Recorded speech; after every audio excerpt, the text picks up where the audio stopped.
बहुत समय पहले हिमालय की ऊंची पहाड़ियों के बीच एक छोटा सा गांव था, देवपुर। उस गांव के चारों ओर घना जंगल फैला हुआ था।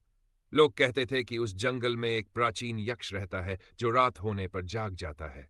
गांव के लोग सूर्य ढलते ही अपने घरों के दरवाजे बंद कर लेते थे। कोई भी उस जंगल की ओर जाने की हिम्मत नहीं करता था। लेकिन गांव में एक 16 साल का लड़का रहता था। आर्व बहुत साहसी था। उसे रहस्यों को जानने का शौक था। एक रात गांव में अचानक अजीब घटनाएं होने लगीं। साल का लड़का रहता था। आर्व बहुत साहसी था। उसे रहस्यों को जानने का शौक था। एक रात गांव में अचानक अजीब घटनाएं होने लगीं। कुएं का पानी काला हो गया, पशु डर कर भागने लगे और मंदिर की घंटियां अपने आप बजने लगीं। गांव के बुजुर्ग बोले, यक्ष क्रोधित हो चुका है। आर्व को यह बात सुनकर और जिज्ञासा हुई। अगले दिन उसने अपने दोस्त वीर के साथ जंगल जाने का फैसला किया। दोनों हाथ में मशाल लेकर घने पेड़ों के बीच आगे बढ़ने लगे। हवा बहुत ठंडी थी और चारों तरफ अजीब फुसफुसाहट सुनाई दे रही थी। अचानक उन्हें एक टूटा हुआ पत्थर का द्वार दिखाई दिया। उस द्वार पर पुराने अक्षरों में लिखा था, जो सत्य की खोज करेगा वही यक्ष का सामना करेगा। जैसे ही आर्व ने उस द्वार को छुआ, जमीन हिलने लगी। पेड़ों के पीछे से दो चमकती हुई लाल आंखें दिखाई दी। एक भारी आवाज गूंजी, कौन है जो मेरी नींद भंग करने आया है? आर्व और वीर डर गए, लेकिन अब वापस लौटने का रास्ता बंद हो चुका था। अचानक अंधेरे से एक विशाल छाया बाहर आई। उसके लंबे बाल, चमकती आंखें और हाथ में सोने का दंड था। वह यक्ष था। और तभी यक्ष ने आर्व की ओर देखकर कहा, तुम्हारे पास वह निशान कैसे है?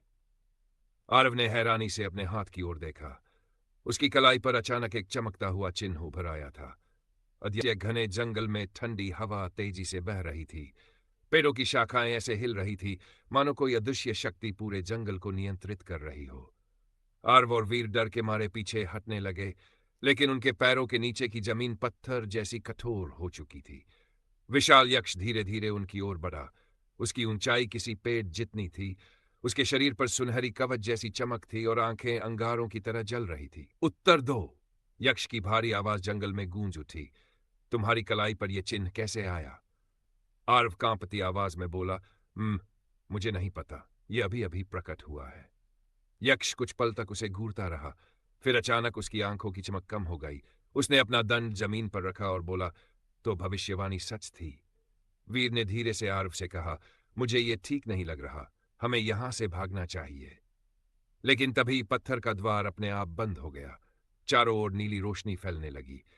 यक्ष ने हाथ उठाया और हवा में एक चमकता हुआ गोला प्रकट हुआ। उस गोले में पुराने समय की तस्वीरें दिखाई देने लगी। आर्व ने देखा, सैकड़ों साल पहले वही जंगल एक विशाल राज्य का हिस्सा था। वहां बड़े बड़े मंदिर और महल थे। उस राज्य की रक्षा 4 दिव्य यक्ष करते थे। उनमें सबसे शक्तिशाली था महायक्ष रुद्राक्ष। लेकिन एक दिन राज्य के राजा को अमर बनने की लालसा हुई। उसने काले तंत्र की सहायता से यक्षों की शक्तियां छीनने की कोशिश की। उसी रात भयंकर युद्ध हुआ। पूरा राज्य आग में जल गया। बाकी 3 यक्ष मारे गए और रुद्राक्ष को इस जंगल में कैद कर दिया गया। दृष्टि समाप्त होते ही रोशनी गायब हो गई। आर्व हैरानी से बोला, तो तुम वही रुद्राक्ष हो? यक्ष ने धीरे से सिर हिलाया। हाँ, सदियों से मैं इस श्रापित जंगल में बंद हूं, लेकिन अब अंधकार फिर लौट रहा है। अचानक दूर कहीं से किसी के चीखने की आवाज आई। बचाओ! वीर डरकर बोला। यह आवाज गांव की तरफ से आई है। यक्ष की आंखें अचानक लाल हो गई। वे आ चुके हैं। कौन? आर्व ने पूछा। यक्ष कुछ कह पाता उससे पहले जंगल की जमीन फटने लगी। काली धुएं जैसी परछाइयां धरती से बाहर निकलने लगीं। उनकी आंखें सफेद थी और शरीर धुएं से बना हुआ था। वीर डरकर चिल्लाया, ये क्या चीजें हैं? यक्ष ने अपना दंड उठाया। ये छायादूत है, अंधकार के सेवक। सदियों पहले इन्हें मैंने कैद किया था। एक छायादूत बिजली जैसी गति से आर्व की ओर चपटा। आर्व डरकर पीछे गिर पड़ा। तभी उसकी कलाई का चमकता चिन्ह तेज रोशनी छोड़ने लगा। धाम! एक शक्तिशाली ऊर्जा निकली और वह छायादूत हवा में उड़कर राख बन गया। आर्व खुद हैरान था। ये मैंने किया? यक्ष ने गंभीर स्वर में कहा, तुम साधारण मनुष्य नहीं हो आर्व। तुम उस योद्धा के वंशज हो जिसने सदियों पहले यक्षों की सहायता की थी। आर्व की सांसें तेज हो गई। लेकिन मैं तो बस एक गांव का लड़का हूं। नहीं, यक्ष बोला, तुम्हारे भीतर प्राचीन शक्ति छिपी है, और अगर अंधकार का राजा जाग गया तो पूरी दुनिया नष्ट हो जाएगी। इतना सुनते ही अचानक आसमान में काले बादल छा गए, बिजली चमकी और जंगल के बीचों बीच एक विशाल काला द्वार प्रकट हुआ। उस द्वार के अंदर से धीमी डरावनी हंसी सुनाई दी। रुद्राक्ष, आखिरकार मैं लौट आया। यक्ष पहली बार डरता हुआ दिखाई दिया। उसने धीरे से कहा, कालनेत्र। और तभी उस काले द्वार से दो जलती हुई लाल आंखें बाहर दिखाई दीं। कालनेत्र का आगमन आसमान में बिजली लगातार चमक रही थी। काले बादलों के बीच बना हुआ विशाल द्वार धीरे धीरे खुल रहा था। उसके अंदर सिर्फ अंधेरा था, इतना गहरा कि उसे देखकर ही डर महसूस हो रहा था। आर्व, वीर और यक्ष रुद्राक्ष उस द्वार को घूर रहे थे। अचानक उस अंधेरे के भीतर से भारी कदमों की आवाज आने लगी। ठाक ठाक ठाक, हर कदम के साथ जमीन कांप रही थी। फिर उस द्वार से एक विशाल आई हुआ था। सिर पर टूटा हुआ मुकुट और हाथ में लंबी तलवार थी। उसकी आंखें जलते अंगारों जैसी थीं। वह था कालनेत्र। जैसे ही वह बाहर आया, पूरे जंगल के पेड़ सूखने लगे। हवा बर्फ जैसी ठंडी हो गई। कालनेत्र ने मुस्कुराते हुए कहा, रुद्राक्ष, सदियों बाद मिल रहे हैं। रुद्राक्ष ने अपना दंड कसकर पकड़ा। मैंने तुम्हें हमेशा के लिए बंद कर दिया था। कालनेत्र जोर से हंसा, लेकिन इंसानों का लालच मेरी ताकत बन गया। आर्व ने धीरे से पूछा, यह कौन है? रुद्राक्ष ने बिना नजर हटाए कहा, यह अंधकार का राजा है। पहले यह भी एक यक्ष था, लेकिन शक्ति की भूख ने इसे राक्षस बना दिया। कालनेत्र की नजर अचानक आर्व पर पड़ी। कुछ पल तक वह उसे ध्यान से देखता रहा। फिर उसकी आंखों में आश्चर्य चमका। तो आखिरकार वह लड़का मिल ही गया। आर्व घबरा गया। तुम मुझे जानते हो? कालनेत्र मुस्कुराया। तुम्हारी नसों में वही रक्त बहता है जिसने मुझे हराया था। इतना कहकर उसने अपनी तलवार जमीन में गाड़ दी। धाम! धरती फट गई।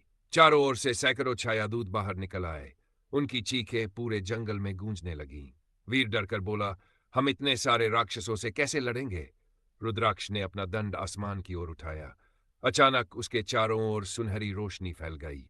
वह पहले से कई गुना विशाल दिखाई देने लगा। आर्व, रुद्राक्ष गर्जा, तुम्हें अपनी शक्ति जगानी होगी। लेकिन मुझे कुछ नहीं आता, आर्व चिल्लाया। तभी एक छायादूत वीर पर हमला करने दौड़ा। वीर जमीन पर गिर पड़ा। वीर, आर्व चीखा। उसके अंदर अचानक गुस्सा भर गया। उसकी कलाई का चिन्ह तेज चमकने लगा। उसके शरीर के चारों ओर नीली ऊर्जा घूमने लगी और अगले ही पल धड़ाम, एक शक्तिशाली ऊर्जा लहर चारों ओर फैल गई। दर्जनों छायादूत हवा में उड़कर राख बन गए। आर्व खुद को देखकर हैरान था। उसकी आंखों में हल्की नीली चमक आ गई थी। कालनेत्र मुस्कुराया। अद्भुत, बिल्कुल अपने पूर्वज की तरह। लेकिन तभी कालनेत्र ने हाथ उठाया और काले धुएं की जंजीरें हवा में फैल गईं। वे सीधा आर्व की ओर बढ़ीं। रुद्राक्ष तुरंत उसके सामने आ गया। धाम! जंजीरें रुद्राक्ष से टकराईं। पूरा जंगल हिल गया। लेकिन इस बार रुद्राक्ष पीछे हट गया। उसके हाथ से खून टपकने लगा। आर्व घबरा गया। तुम घायल हो गए। रुद्राक्ष भारी सांस लेते हुए बोला, कालनेत्र पहले से ज्यादा शक्तिशाली हो चुका है। कालनेत्र धीरे धीरे उनकी ओर बढ़ने लगा। अब कोई मुझे नहीं रोक सकता। तभी अचानक जंगल के अंदर से एक रहस्यमयी आवाज गूंजी, अभी नहीं कालनेत्र। एक तेज तीर बिजली की तरह आया और कालनेत्र के कंधे में जा लगा। कालनेत्र पहली बार दर्द से चीखा। सबने पीछे मुड़कर देखा। एक लड़की पेड़ की शाखा पर खड़ी थी। उसके हाथ में चमकता धनुष था और चेहरे पर काला नकाब। उसने आर्व की ओर देखकर कहा, अगर जिंदा रहना है तो मेरे साथ चलो। भारी कालनेत्र दर्द से गरज उठा। उसके कंधे में लगा चमकता तीर काली आग की तरह जल रहा था। पहली बार उसके चेहरे पर गुस्से के साथ डर भी दिखाई दिया। पेड़ की ऊंची शाखा पर खड़ी वह रहस्यमयी लड़की शांत थी। हवा उसके काले कपड़ों को तेजी से हिला रही थी। उसकी आंखें नीली चमक रही थी। तुम, कालनेत्र गुर्राया, छाया विनाशक कुल की आखिरी सदस्य।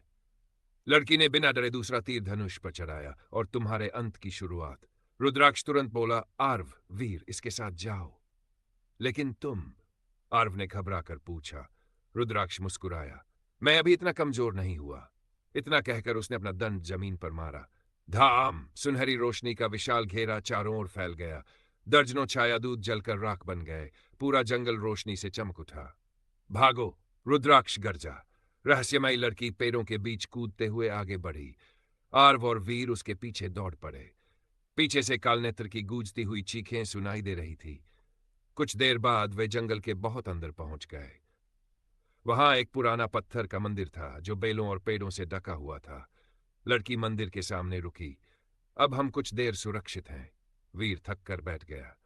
पहले ये बताओ तुम हो कौन? लड़की ने धीरे धीरे अपना नकाब हटाया। उसका चेहरा देखकर आर्व कुछ पल के लिए चुप रह गया। उसकी आंखों में अजीब चमक थी और माथे पर चांदी जैसा चिन्ह बना हुआ था। मेरा नाम मायरा है, आर्व ने पूछा। तुम्हें हमारे बारे में कैसे पता?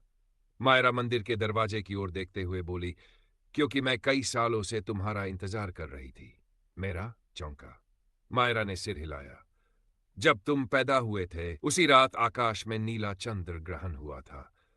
उसी समय भविष्यवाणी हुई थी कि एक दिन चिन्हधारी लौटेगा। चिन्हधारी? वीर बोला। वह योद्धा, मायरा ने कहा, जो यक्षों और इंसानों की शक्तियों को एक साथ नियंत्रित कर सके। आर्व धीरे धीरे अपनी चमकती कलाई को देखने लगा। लेकिन मैं तो कुछ भी नहीं जानता। मायरा उसकी ओर मुड़ी। इसीलिए तुम्हें प्रशिक्षण लेना होगा। अचानक मंदिर के अंदर से धीमी आवाज आई, गुर्र। तीनों सतर्क हो गए। मायरा ने तुरंत धनुष उठा लिया। मंदिर के अंधेरे से दो चमकती आंखें दिखाई दी। फिर एक विशाल सफेद भेड़िया बाहर आया। उसकी गर्दन पर लोहे की जंजीरें थी और आंखें नीली चमक रही थीं। वीर डरकर पीछे हट गया। ये भेड़िया हमें खा जाएगा। लेकिन भेड़िया शांत होकर सीधे आर्व के पास आया। उसने धीरे से अपना सिर आर्व के हाथ से लगा दिया और तभी आर्व की कलाई का चिन्ह फिर चमकने लगा। मायरा हैरान रह गई। असंभव? आर्व ने पूछा। मायरा धीरे से बोली, यह साधारण भेड़िया नहीं है। ये वज्र है, प्राचीन रक्षक। तभी मंदिर की दीवारों पर बने पुराने चिन्ह चमकने लगे। पूरा मंदिर कांप उठा। एक भारी आवाज गूंजी, चिन्हधारी जाग चुका है। अचानक मंदिर के बीचों बीच पत्थर टूटने लगे। जमीन के अंदर से एक चमकती हुई तलवार धीरे धीरे बाहर आने लगी। उस तलवार से इतनी तेज ऊर्जा निकल रही थी कि हवा तक कांप रही थी। मायरा की आंखें फैल गई। नहीं, क्या वह तलवार सच में? रुद्राक्ष की कही बात आर्व के दिमाग में गूंजने लगी। तुम साधारण मनुष्य नहीं हो। तलवार पूरी तरह बाहर आ चुकी थी। उसके ऊपर प्राचीन अक्षरों में लिखा था, केवल सच्चा चिन्हधारी ही इसे छू सकता है। मायरा ने गंभीर आवाज में कहा, आर्व, इसे उठाओ। आर्व धीरे धीरे तलवार की ओर बढ़ने लगा और तभी मंदिर के बाहर से कालनेत्र की गूंजती हुई हंसी सुनाई दी, मैं तुम्हें ढूंढ ही लूंगा। मंदिर के अंदर गहरी खामोशी छा गई थी। बाहर तूफानी हवाएं चल रही थी और कालनेत्र की डरावनी हंसी अब भी जंगल में गूंज रही थी। आर्व धीरे धीरे उस चमकती तलवार के पास पहुंचा। तलवार जमीन के बीचों बीच खड़ी थी और उसके चारों ओर नीली ऊर्जा घूम रही थी। जैसे जैसे आर्व आगे बढ़ रहा था, उसकी कलाई का चिन्ह और तेज चमकने लगा। मायरा ने धीमी आवाज में कहा, सावधान। अगर तुम सच्चे चिन्हधारी नहीं हुए तो यह तलवार तुम्हें स्वीकार नहीं करेगी। वीर घबराकर बोला, और अगर स्वीकार नहीं किया तो? मायरा कुछ पल चुप रही, तो इसकी शक्ति उसे भस्म कर देगी। यह सुनकर वीर पीछे हट गया। आर्व, मत करो। लेकिन पता नहीं क्यों आर्व को उस तलवार से एक अजीब अपनापन महसूस हो रहा था। ऐसा लग रहा था मानो कोई उसे बुला रहा हो। अचानक उसके दिमाग में फुसफुसाहट गूंजी, हमें मुक्त करो। आर्व चौंक गया। कौन? मायरा ने पूछा। क्या हुआ? तुमने कुछ सुना? मायरा और वीर ने सिर हिला दिया। अब वह आवाज और स्पष्ट होने लगी, आर्व, तलवार उठाओ। आर्व ने कांपते हाथ से तलवार के हत्थे को छुआ और उसी क्षण पूरे मंदिर में नीली बिजली फैल गई। जमीन हिलने लगी। मंदिर की दीवारों पर बने प्राचीन चिन्ह चमक उठे। वीर जमीन पर गिर पड़ा। यह क्या हो रहा है? आर्व की आंखों के सामने अचानक दृश्य बदलने लगे। उसने देखा, सैकड़ों साल पहले एक विशाल युद्ध चल रहा था। आसमान आग से लाल था। यक्ष और छायादूत आपस में लड़ रहे थे। बीच युद्ध भूमि में एक महान योद्धा खड़ा था, जिसके हाथ में यही तलवार थी। उस योद्धा की कलाई पर भी वही चिन्ह था और उसके सामने खड़ा था कालनेत्र। भयंकर युद्ध शुरू हुआ। तलवार की हर चोट से पहाड़ टूट रहे थे, लेकिन अंत में कालनेत्र ने छल से उस योद्धा को मार दिया। मरते समय उस योद्धा ने अपनी तलवार को मंदिर में छिपा दिया और कहा, एक दिन मेरा वंशज लौटेगा। दृश्य अचानक गायब हो गया। आर्व तेज सांस लेते हुए वापस वर्तमान में आ गया।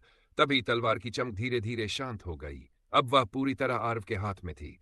मायरा आश्चर्य से उसे देख रही थी। तुमने सच में इसे उठा लिया?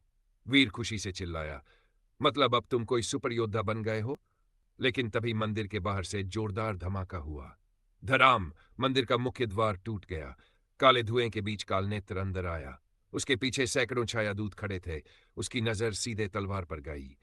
कुछ पल तक वह चुप रहा, फिर उसकी आंखों में भयानक क्रोध भर गया। तो आखिरकार दिव्य तलवार फिर जाग चुकी है। आरव ने तलवार कसकर पकड़ ली। कालनेत्र धीरे धीरे उसकी ओर बढ़ा। तुम्हें अंदाजा भी नहीं कि तुम्हारे हाथ में क्या शक्ति है। मायरा ने तुरंत धनुष उठाया। पीछे हटो। लेकिन कालनेत्र ने हाथ घुमाया और काली ऊर्जा की लहर निकली। धाम! मायरा दूर दीवार से जा टकराई। वीर भी जमीन पर गिर पड़ा। मायरा! आरव चिल्लाया। कालनेत्र मुस्कुराया। अब सिर्फ तुम और मैं। उसने अपनी विशाल तलवार निकाली। पूरी मंदिर की हवा भारी हो गई। दिखाओ चिन्हधारी, क्या तुम अपने पूर्वज जितने शक्तिशाली हो? आर्व डर रहा था, लेकिन इस बार वह भागा नहीं। उसने दिव्य तलवार सामने उठाई। तुरंत तलवार से नीली आग निकलने लगी और तभी मंदिर की दीवारों पर लिखा प्राचीन मंत्र चमक उठा। जब अंधकार लौटेगा, चिन्हधारी युद्ध का आरंभ करेगा। कालनेत्र गर्जा और बिजली जैसी गति से आरव की ओर चिपटा। आरव ने पहली बार तलवार घुमाई। टन! दोनों तलवारें टकराईं और पूरी धरती कांप उठी। दिव्य तलवार और कालनेत्र की काली तलवार के टकराते ही पूरा मंदिर भूकंप की तरह कांप उठा। पत्थरों की दीवारों में दरारें पड़ने लगीं। नीली और काली ऊर्जा हवा में टकराकर चिंगारियों की बारिश कर रही थी। आर्व अपने दोनों हाथों से तलवार पकड़े हुए था, लेकिन कालनेत्र की ताकत इतनी भयानक थी कि उसके पैर धीरे धीरे पीछे खिसकने लगे। कालनेत्र की आंखें जल उठीं। बस इतनी शक्ति? उसने हंसते हुए कहा। तुम्हारा पूर्वज तुमसे 1000 गुना अधिक शक्तिशाली था। आर्व दांत भींचकर बोला, मैं हार नहीं मानूंगा। उसकी कलाई का चिन्ह अचानक फिर चमक उठा। दिव्य तलवार से तेज नीली रोशनी निकली और कालनेत्र कुछ कदम पीछे हट गया। मायरा घायल हालत में उठी। आर्व, तलवार की शक्ति को महसूस करो। डरोगे तो हार जाओगे। लेकिन तभी मंदिर की छत टूटने लगी। ऊपर से विशाल पत्थर गिरने लगे। वीर चिल्लाया, अगर हम यही रहे तो जिंदा दफन हो जाएंगे। कालनेत्र ने दोनों हाथ फैलाए। उसके पीछे काला धुआं घूमने लगा और वह धीरे धीरे एक विशाल दैत्याकार रूप लेने लगा। उसकी ऊंचाई बढ़ती जा रही थी। उसके शरीर से निकलती अंधकार की लपटें मंदिर की दीवारों को पिघलाने लगीं। अब तुम्हें असली शक्ति दिखती है चिन्हधारी। अचानक उसने जमीन पर तलवार मारी। धाम! काली ऊर्जा की एक विशाल लहर आर्व की ओर दौड़ी। आर्व ने तुरंत दिव्य तलवार आगे कर दी। टन! नीली डाल जैसी शक्ति उसके सामने बन गई। दोनों शक्तियां टकराईं और पूरा मंदिर रोशनी से भर गया। लेकिन अगली ही क्षण धड़ाम! आर्व हवा में उछलकर दूर जा गिरा। तलवार उसके हाथ से छूट गई। आर्व! वीर दौड़ा। कालनेत्र धीरे धीरे उसकी ओर बढ़ने लगा। यही समस्या है इंसानों में। थोड़ी शक्ति मिलते ही खुद को नायक समझने लगते हैं। आर्व उठने की कोशिश करने लगा, लेकिन उसके शरीर में दर्द फैल चुका था। तभी मंदिर के बाहर से अचानक भेड़िए वज्र की जोरदार गर्जना सुनाई दी। वज्र बिजली जैसी गति से अंदर आया और कालनेत्र पर झपट पड़ा। कालनेत्र कुछ पल के लिए पीछे हट गया। एक पशु मुझे रोकेगा? वह गरजा। वज्र की आंखें नीली चमकने लगीं। उसके शरीर के चारों ओर बिजली जैसी ऊर्जा घूमने लगी। उसने दहाड़ते हुए कालनेत्र पर हमला किया। धड़ाम! पहली बार कालनेत्र दीवार से टकराया। मायरा हैरान रह गई। वज्र अपनी असली शक्ति इस्तेमाल कर रहा है। आरव धीरे धीरे उठा।